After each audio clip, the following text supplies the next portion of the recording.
जनता के शान रउआ भदोही के जान जी, सबका के साथ दी है बात ली हमान जी।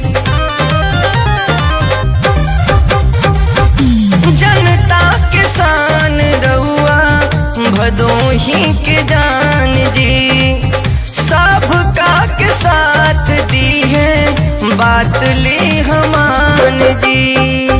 कही के संघर्ष सबके हक में लड़े ले, गलत बात पे ना केहू के सुने ले।